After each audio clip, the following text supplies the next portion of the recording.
You've made such intriguing design choices for the castle, my dear. They must be inspired. The Orlesian silk drapes in the castle are to die for, my dear. Excellent choice. I adore what you've done with the decor, my dear. Such good taste. Have I told you how much I like the throne you placed in the Great Hall? The chantry symbolism adds just the right touch. I just let Josephine pick whatever she wants. There's wisdom in knowing when to defer to someone else's expertise, Inquisitor. I strive to match your elegant sense of style. Thank you, Vivienne. I'm glad you approve.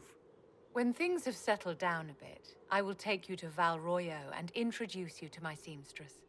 And appearances are important. We can't have you mistaken for a commoner. I suppose it's important to show that we're an authority to be respected. Not just respected, my dear. Awed, feared, aspired to. I've never been much concerned with maintaining the distinction of rank. It's not about rank, darling.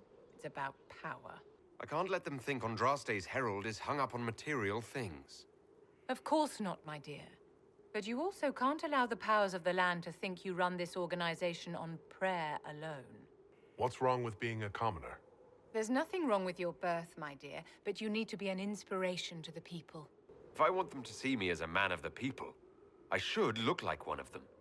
By all means appeal to the common folk, but be a figure that inspires them. You command an army of the faithful, outfitted by the coin of the nobility. You must be a man who the common folk aspire to be and to whom the nobility bow. And you think I can accomplish this purely through fashion? It is a weapon in your arsenal. Don't overlook it, my dear. That's quite a lot for one person to pull off, don't you think? It is a challenge all great leaders must face, Inquisitor. My actions will inspire them. Appearances don't matter. It would be a lovely world if we were all judged purely on our conduct, my dear. But it would not be this world. As the stories of the Inquisition spread, more and more people will wonder if you are the man they say you are. They will question what they've heard, but they will believe what they see. They must see someone greater than legends. There are plenty of others in the Inquisition who can serve to inspire the people. It doesn't have to be me. My dear, ask yourself what will become of you if the Inquisition can endure on its own. If you are no longer necessary to move the faithful, you're a liability, a rival to those who would use the power you've amassed. Don't follow Andraste's path into the bonfire, Inquisitor. If that's your standard for me, what does the Divine have to live up to? Andraste and the Maker cast very large shadows. The Divine absolutely must set the example for all Thedas. She must seem to be the embodiment of the Maker to the faithful. She needs the authority of the Maker and the charisma of Andraste.